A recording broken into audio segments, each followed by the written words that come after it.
Hello बच्चों, कैसे हैं आप सभी। स्वागत है आप सभी का आपके अपने यूट्यूब चैनल पर। आज हम डिस्कस करने जा रहे हैं 2 सितंबर जेई मेंस का 2020 का क्वेश्चन पेपर सेकंड शिफ्ट का। तो इस शिफ्ट का फर्स्ट क्वेश्चन है बच्चों, ये डायरेक्टली एनसीईआरटी का एप्लीकेशन बेस्ड क्वेश्चन है, चैप्टर नंबर 3+2 करंट इलेक्ट्रिसिटी से। In a given potentiometer circuit 1.02 volt given है वोल्टेज इस बैटरी का, और इसका बैलेंसिंग पॉइंट आ रहा है पोटेंशियोमीटर का 51 centimetre from point A. Find the potential gradient of wire A B का पोटेंशियल ग्रेडियंट फाइंड करना है। बच्चों देखो, डायरेक्टली फार्मूला बेस्ड क्वेश्चन इन्होंने क्रिएट किया है। फार्मूला क्या आपको यूज़ करना है? फर्स्ट ऑफ ऑल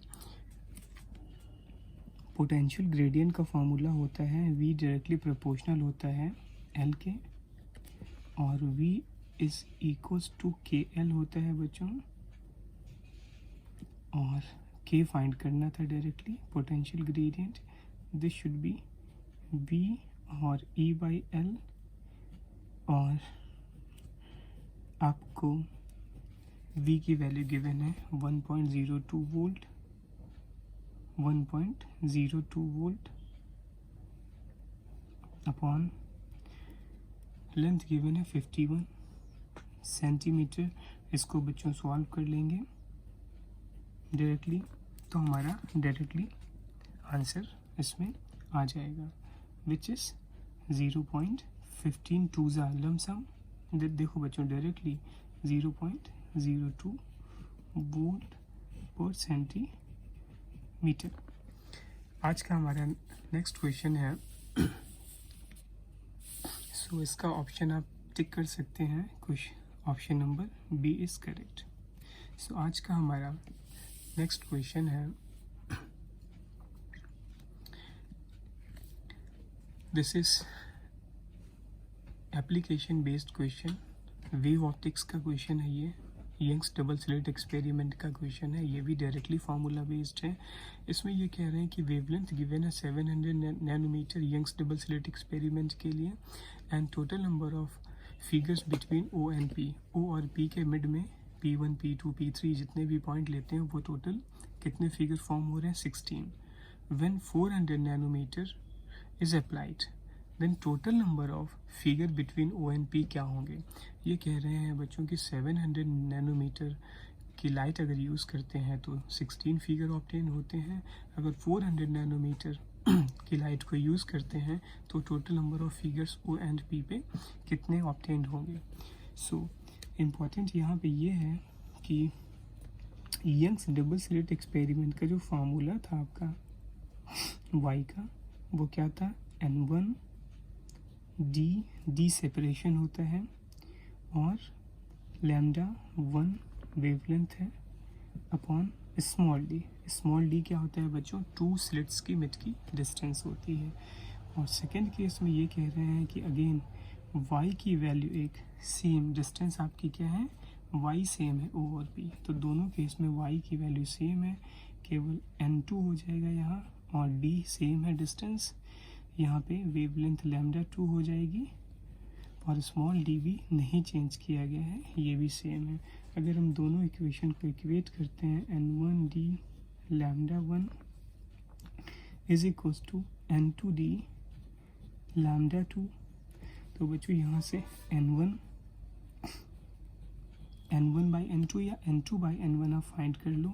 मैं N2 बाई N1 फाइंड कर लेता हूँ, which is lambda 1 by lambda 2 आ जाएगा। और लैम्डा 1 बाई लैम्डा 2 आपको ये गिवन है, यहाँ पे N2 फाइंड करना है, N1 आपको गिवन है, टोटल नंबर ऑफ फिगर्स कितने फॉर्म हो रहे थे? टोटल 16 फिगर फॉर्म हो रहे थे, तो N2 is equals to N1 times lambda 1 upon lambda 2। Direct formula based question put करते हैं, N2 is equals to N1 की वैल्यू यहाँ पे 16 है, और वेवलेंथ पहले फर्स्ट 700 थी, लैम्डा 2 400 है, तो 700 अपॉन 400 यहाँ पे पुट कर लेते हैं, और इसको सॉल्व कर लेते हैं 2 0 से 2 0 cancel, 4 4 16, 4 7 4 28, so n2 is equals to 28. तो directly formula based question n2 की वैल्यू क्या हो जाएगी 28. सो सी ऑप्शन इज करेक्ट. बढ़ते हैं अपने अगले क्वेश्चन की तरफ जो कि क्वेश्चन नंबर 3 है हमारा. इसमें देखते हैं बच्चों कि क्वेश्चन नंबर 3 में इन्होंने फाइंड करने के लिए दिया है कैपेसिटेंस. क्वेश्चन को समझते हैं. A capacitor of capacity 20 microfarad is charged up to 50 volt. 50 volt की बैटरी से एक 20 माइक्रोफेराड का कैपेसिटर चार्ज किया गया एंड डिसकनेक्टेड, और इसके बाद में ये डिसकनेक्ट कर दिया गया चार्ज करने के बाद from the cell. Then this capacitor, अब ये जो चार्ज हो गया है कैपेसिटर, इसको कनेक्ट किया गया अनदर कैपेसिटर से जिसकी कैपेसिटी C थी. तो इफ फाइनल या कॉमन पोटेंशियल इज 20 वोल्ट. इस केस में अगर कॉमन पोटेंशियल 20 वोल्ट आता है तो फाइंड करना है C की वैल्यू. अल्टीमेटली क्वेश्चन क्या है कि 20 माइक्रोफेराड कैपेसिटर को पहले 50 वोल्ट की बैटरी से चार्ज करके, बैटरी से डिसकनेक्ट करके, और जो कैपेसिटर चार्ज हो गया है उसको हमने एक अनदर कैपेसिटर जिसकी कैपेसिटी C है उससे ज्वाइन कर दिया है.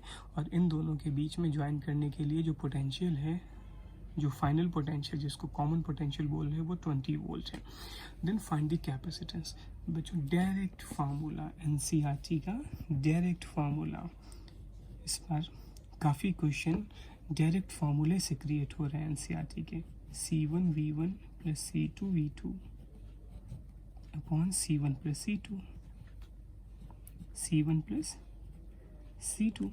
अब इम्पोर्टेंट ये है कि यहाँ पे जो फाइनल गिवन है, फाइनल कैपेसिटी वो है 20, और C1 V1 यहाँ पे देखो बच्चों, C1 V1 20 इंटू 50 हो गया, प्लस C2 की वैल्यू को ले लेते हैं C, और इसका पोटेंशियल गिवन नहीं था कि ये चार्ज है पहले इनिशियली, तो उसका वोल्टेज 0 था, upon C1 plus C2. C1 कितना है 20 है, प्लस C2 कितना हमने एज्यूम कर लिया है, let C2 is equals to C and V2 equals to 0, क्योंकि ये चार्ज नहीं था बच्चों, ये चार्ज नहीं था. सॉल्व कर लेते हैं क्रॉस मल्टीप्लाई करके. 2 2 400. सिंपली सोल्यूशन, सिंपल, बिल्कुल सिंपल. 5 2 10, 1 0 0 0. ये आ गया 20. C is equals to 1000 minus 400, this should be 600. C is equals to 600 upon 20. 1 0 से 1 0 कैंसिल, 30. कैसा था यूनिट, फेराड या माइक्रोफेराड? यहाँ पे माइक्रोफेराड गिवन था फर्स्ट कैपेसिटर, तो हमने सेकंड कैपेसिटर को भी माइक्रोफेराड में ले लिया. अब बच्चों आंसर देखते हैं इसका, 30 microfarad. B option is correct. तो ये था सेकंड शिफ्ट 2 सितंबर का क्वेश्चन नंबर 3. अब आते हैं क्वेश्चन नंबर 4 को देखते हैं बच्चों. An impedance of LR circuit, an impedance of LR circuit is given as 100 ohm and phase difference between source voltage and source current is 45 degree and frequency is given as 1000 hertz. Find impedance of the coil. तो बच्चों impedance of coil का find करना है हमें. Option given है हमारे पास में. अब इम्पॉर्टेंट यहाँ पे ये है कि हमने यहाँ पे देखना ये है कि इम्पीडेंस के लिए एक इम्पीडेंस ट्रायंगल फॉर्म करते हैं. LR सर्किट था जिसमें इंडक्टर और रेजिस्टेंस गिवन है. सो LR सर्किट है, थीटा इसका जो फाई है वो 45 गिवन है. This is XL and this is R. तो देखते हैं बच्चों ज़रा यहाँ से, tan 45 is equals to XL perpendicular upon R. tan 45 1 होता है, तो XL की वैल्यू आ गई हमारी R. एक इंटरेस्टिंग सा रिजल्ट ये क्रिएट हो गया यहाँ से। अब आगे बढ़ते हैं, इस क्वेश्चन में देखते हैं हमें फाइंड करना है इंडक्टर की वैल्यू, एल की वैल्यू फाइंड करनी है। तो फार्मूला लगाते हैं इम्पीडेंस का, एक्स एल इक्वल्स टू क्या हो जाएगा, एक्स एल का स्क्वायर प्लस आर का स्क्वायर। और यहाँ पे जो एक्स एल की वैल्यू है बच्चों, एक्स इम्पीडेंस एक्स एल की वैल्यू कितनी गिवन है, 100, ये 100 गिवन है। और आर एक्स एल की वैल्यू यहाँ से देखो, एक्स एल इक्वल्स टू सो देखते हैं बच्चों यहाँ पे, this is basically Z impedance of L R circuit, this is Z. So XL की वैल्यू यहाँ पे गिवन है, एक्सएल की वैल्यू आर के इक्वल गिवन है, यहाँ पे एक्सएल की वैल्यू आर के इक्वल आ गई है। सो ये वैल्यू यहाँ पे डायरेक्टली अगर पुट करते हैं तो r square plus are square this should be 2r square आ जाएगा रूट में। और यहाँ से इजी वे में फाइंड कर सकते हैं आर को, तो आर यहाँ से आ जाएगा हमारा, आर आ जाएगा यहाँ से √2, 100 अपॉन √2,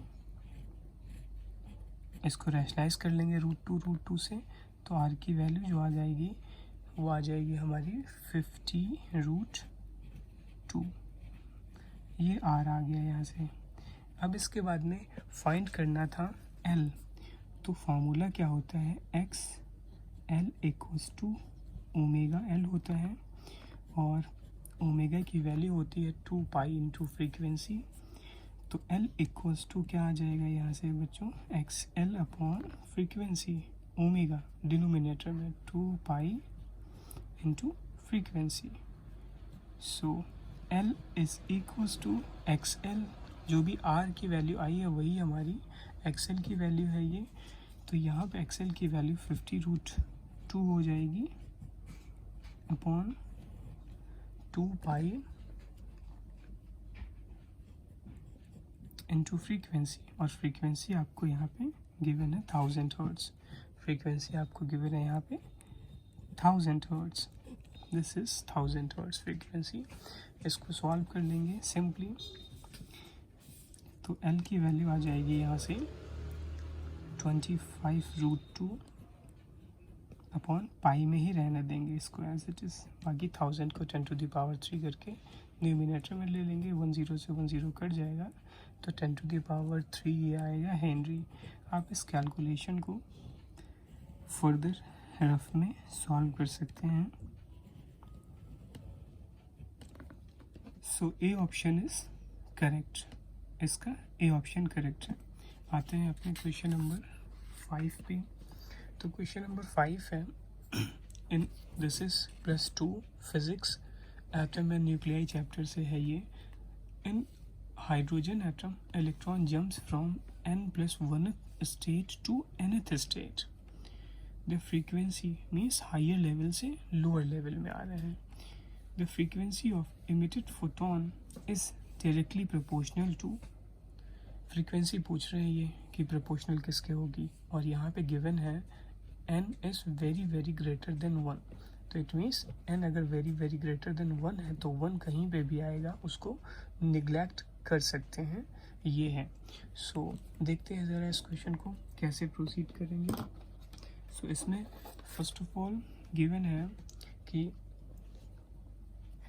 एनर्जी इसकी फाइंड करते हैं, E of nth shell is R Rydberg constant, H Planck c speed upon n square। Similarly E n+1 के लिए फाइंड कर लेते हैं, -R H C डायरेक्ट फार्मूले ही है, n+1 आ जाएगा, यहाँ पे n+1 आ जाएगा स्क्वायर। अब वी वांट टू फाइंड, देखो बच्चों फाइंड क्या करना है, चेंज इन एनर्जी का अगर फार्मूला लगाते हैं तभी कुछ यहाँ से कॉन्सेप्ट क्लियर होगा कि आगे क्या प्रोसीड करना है। तो E change in energy is equals to n plus 1 minus E of n। Values put करते हैं, देखते हैं क्या रिजल्ट आता है। अब डेल्टा ई इस एनर्जी, इसको आप लिख सकते हो E equals to H nu होता है, न्यू मीन्स फ्रीक्वेंसी है यहाँ पे। और इनकी ये वैल्यूज़ में से मैं क्या करूँगा, ये माइनस अगर मैं कॉमन लेता हूँ यहाँ से, तो ये यहाँ से माइनस और यहाँ से माइनस, तो टर्म्स यहाँ से जस्ट इंटरचेंज हो जाएंगे। It means R H C में कॉमन लेता हूँ बच्चों, तो ये टर्म प्लस का हो जाएगा, ये टर्म माइनस का हो जाएगा, क्योंकि यहाँ नेगेटिव साइन के साथ है ये। तो ये आ जाएगा हमारा रिजल्ट, आ जाएगा ये हमारा 1/n², नेक्स्ट प्लस 1/ क्या आ जाएगा 1/n+1 का whole square. So this is important. अगर मैं माइनस माइनस कॉमन ले लूँ, और माइनस माइनस कॉमन ले लिया मैंने यहाँ से, सो इसको सॉल्व करते हैं ज़रा बच्चों, देखते हैं क्या आ रहा है यहाँ से। Frequency, we want to find frequency, so frequency is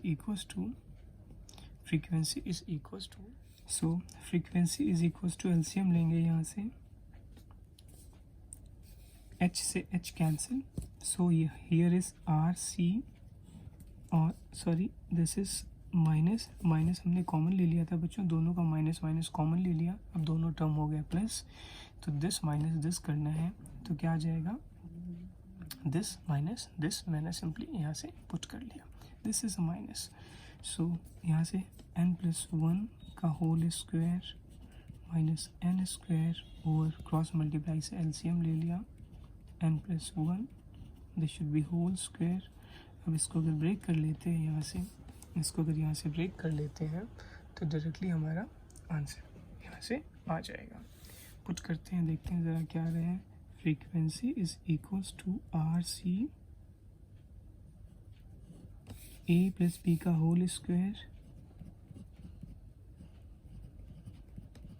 n² से n² cancel, upon n into n+n, इसको लिख सकते हैं बच्चों n+1। ये कह रहा है n इज़ वेरी वेरी, यहाँ पे गिवन है n is very very greater than 1, तो n को निगलेक्ट कर लेंगे यहाँ से, तो ये आ जाएगा n⁴, और यहाँ से 1 भी निगलेक्ट हो जाएगा क्योंकि n is very very greater than 1 था, तो ये आ जाएगा आपका टोटल फ्रीक्वेंसी जो है are proportional to this, these are constant, so we can say that 2n/n4, n से n कैंसिल हो जाएगा, n³ आ जाएगा। तो फ्रीक्वेंसी जो है इस केस में प्रोपोर्शनल है inversely third power of n, so this is D option, correct option हमारा आ गया डी। नेक्स्ट पे आते हैं, दीज आर डायरेक्ट, अगेन मैं बार बार आपसे कह रहा हूँ कि आप NCERT का जो भी बच्चे अभी अपेयर्ड होने हैं टिल 6 सितंबर तक, जो भी बच्चे अपेयर्ड होने वाले हैं, वो सारे बच्चे NCERT के सॉल्व्ड और अनसॉल्व्ड क्वेश्चन अच्छे से रिवाइज करें। ओनली सब कुछ वहीं से क्रिएट हो रहा है। Efficiency of cyclic process is 50%। If heat Q1 और Q2 और Q3 गिवन है, find Q4, the can not heat engine can not cycle का ये फार्मूला है डायरेक्टली। देखते हैं ज़रा, एफिशिएंसी होती है work done upon total Q। अब यहाँ पे Q हमें गिवन है टोटल Q होता है, Q प्लस लेते हैं, Q1 प्लस Q3 पॉजिटिव होते हैं, और Q2 और Q4 हमारे क्या होते हैं, ये एक साइड होते हैं, और Q1 Q3 एक साइड होते हैं। सो क्या आ जाएगा, यहाँ से ऐड करते हैं Q1, W is total Q1 plus Q2 plus Q3 plus Q4 का सम है ये, Q1 plus Q2 plus Q3 plus Q4 upon this is Q plus means Q1 और Q3 होता है यहाँ पे, Q पॉजिटिव में, और Q नेगेटिव में अगर बात करेंगे तो Q2 और Q4 होगा, तो Q3 आ जाएगा। सो यहाँ से देखते हैं एफिशिएंसी, ये कह रहे हैं कि 50% थी, तो 50/100 this should B 0.5।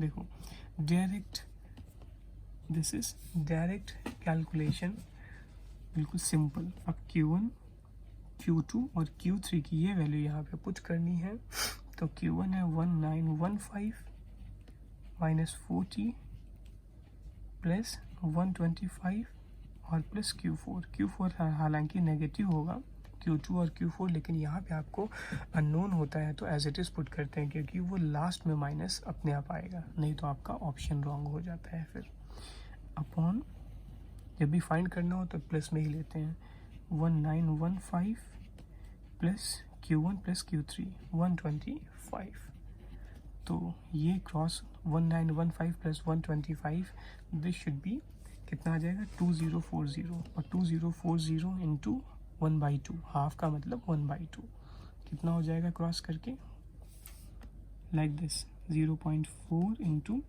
2040 is equals to, यहाँ पे आ जाएगा 2040 माइनस 40, 2040 प्लस वाले ऐड कर देंगे, माइनस 40 है प्लस Q4 है। अब देखो बच्चों 0.5 का मतलब होता है हाफ, तो इसको अगर इसका हाफ करेंगे तो ये 1020 इज इक्वल टू 2040 माइनस कर लेते हैं इसको भी, ये आ जाएगा 2000 प्लस Q4। सो Q4 की वैल्यू आ गई हमारी यहाँ से 2000, 1020 माइनस 2000, सब्ट्रैक्ट कर लेते हैं, ये आ जाएगा हमारा 980, 2000 minus 1020, this should B Q4, ये वैल्यू आ गई माइनस की 980, माइनस का 980 आ गया ये। सो Q जो है माइनस का 980, B option is correct. Next question देखते हैं, Young's modulus of string length 1 metre and density 900 kilogram per metre cube is 9 into 10 to the power 9. This is Young's modulus and this is density. Find maximum resonant frequency in hertz produced by a string if a strain in the string is 4.9 into 10 to the power minus 4. देखो ये digit इतनी perfect देते हैं कि हमें calculation में कोई problem नहीं होती है। तो देखते हैं ज़रा फ्रीक्वेंसी, स्ट्रिंग की फ्रीक्वेंसी का फार्मूला क्या होता है अगर लेंथ के टर्म्स में लिखना है, तो 1/2 of length root over tension upon coefficient. So इसको रिप्लेस कर लेते हैं 1/2L एज इट इज़ है। अब देखो बच्चों यहाँ पे जो tension dense, this is coefficient and this is tension, तो कोफिशिएंट होता है density into area.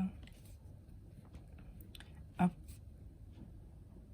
Frequency is equals to 1/2L as it is है। इसको रिप्लेस करते हैं ज़रा टेंशन को यंग्स मॉडुलस के टर्म में। तो अगर मैं डेंसिटी को एज इट इज़ रहने दूँ तो टेंशन पर यूनिट एरिया को मैं किस में कन्वर्ट कर सकता हूँ, Young's modulus time upon density को एज इट इज़ रहने दो, टेंशन अपॉन एरिया होता है Young's modulus upon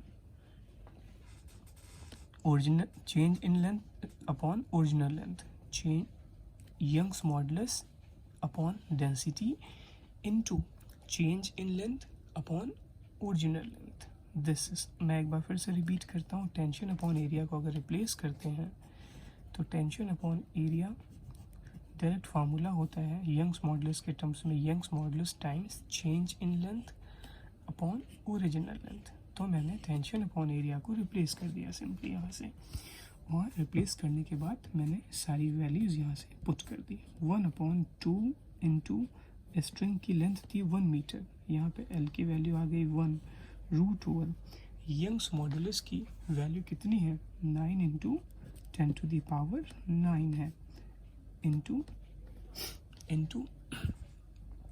delta L की वैल्यू कितनी है, डेल्टा एल की वैल्यू कितनी है,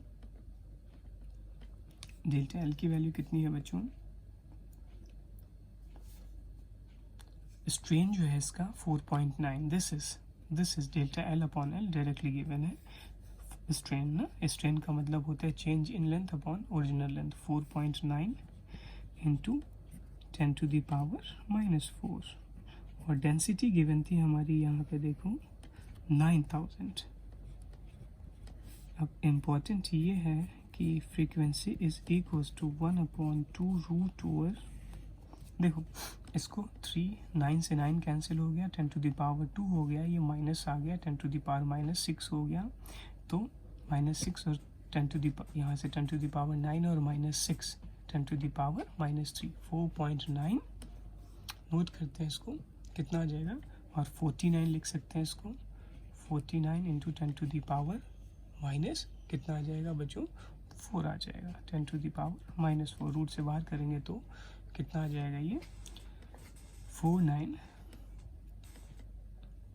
कितना आ जाएगा, 10 to the power +2 9 sorry 4 to 6 एक डेसिमल 10 टू द पावर 2 आ जाएगा, तो यहाँ से 2 0 लिख लेंगे, 497 इंटू 10 रूट से फ्री करेंगे तो कितना आ जाएगा, 4900 विच शुड बी 70। तो फ्रीक्वेंसी इसको आप ऐसे लिख सकते हो, सिंपली देखो 4900 497 आ गया इंटू 10, 7 10 are 70, 2 5 are 10, 35 वॉट्स इसकी फ्रीक्वेंसी आ गई। सो डायरेक्ट फार्मूले हैं, आपकी कैलकुलेशन स्किल्स पे बेस्ड है, अगर ज़रा से भी कोई भी मिस्टेक हुई यहाँ पे तो ये आंसर चेंज हो सकते हैं, या आपने और कोई मेथड यूज़ किया यहाँ पे तो कैलकुलेशन काफ़ी लॉन्ग हो सकते हैं। फिज़िक्स कैलकुलेशन के लिए काफ़ी फेमस है, हमें कैलकुलेशन को लेके काफ़ी एक्टिव रहने की ज़रूरत होती है प्रैक्टिस में। नेक्स्ट पे देखते हैं बच्चों क्वेश्चन नंबर 8। क्वेश्चन नंबर 8 जो है दिस इज़ अगेन, ये तो एवरी टाइम प्रेडिक्टेड क्वेश्चन होता है कि ऐसा क्वेश्चन तो एक आना ही आना है। हाइट, ये कह रहे हैं कि ग्रेविटी की वैल्यू h मीटर हाइट पे और h मीटर डेप्थ पे सेम है। सरफेस से अगर मैं h मीटर अर्थ में के इनसाइड में जाता हूँ तो वहाँ पे जो ग्रेविटी मिलेगी वही ग्रेविटी सरफेस से अगर h metre above earth surface से अबव जाता हूँ तो वहाँ पे भी वही ग्रेविटी होगी। तो दोनों का मैं ज़रा एक बार फार्मूला लिखना चाहता हूँ, तो Gm अपॉन r+h ये है above the surface of earth, और इस इक्वल्स टू दोनों ग्रेविटी सेम है तो मैंने दोनों को at a time he equate कर लिया। ये h मीटर डेप्थ में जाते हैं तो वहाँ की ग्रेविटी का फॉर्मूला Gmm अपॉन यहाँ होता है बच्चों r³ और यहाँ होता है r-h, यहाँ होता है r-h, this should B square, ये फार्मूला आ गया।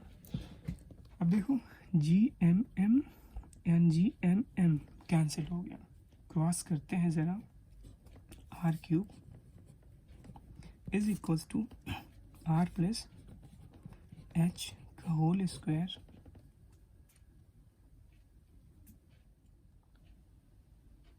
क्रॉस कर लेते हैं इसको, और r+h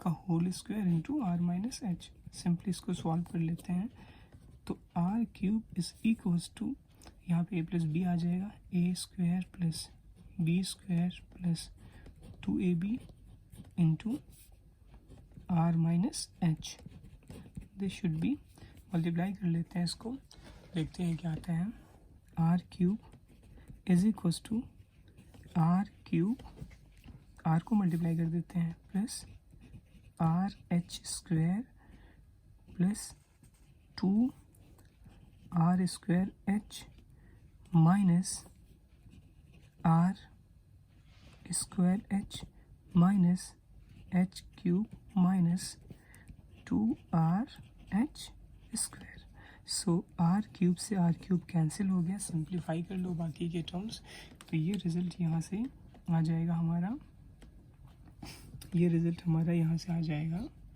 H square is equal H square plus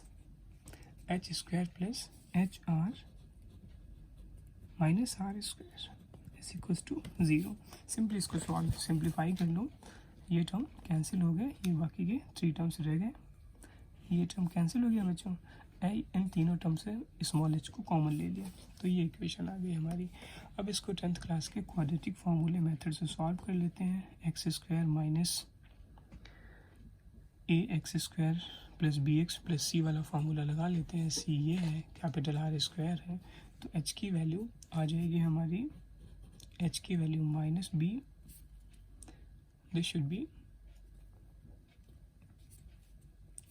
are plus minus, put कर लो क्वाड्रेटिक फार्मूले मेथड में, 4 into 1 into R square upon 2a, 2 into 1। इसको जब सॉल्व करेंगे तो आर की 2 वैल्यूज़ आएंगी, तो हमने यहाँ पे देखते हैं ज़रा 2 वैल्यूज़। पहली वैल्यू तो ये आएगी R equals to minus R plus वाली जो वैल्यू आएगी R square plus are square, यह आ जाएगा √5 4r square plus are square, 5r square √5 से r फ्री हो गया अपॉन 2।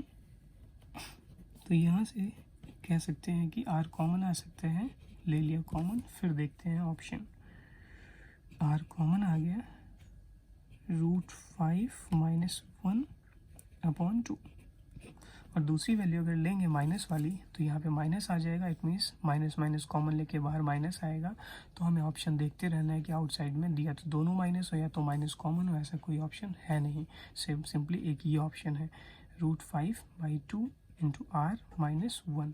तो ये ऑप्शन हमारा देख लो किस में आ रहा है आपका, this is √5 - 1/2, this is A option, so A option is correct.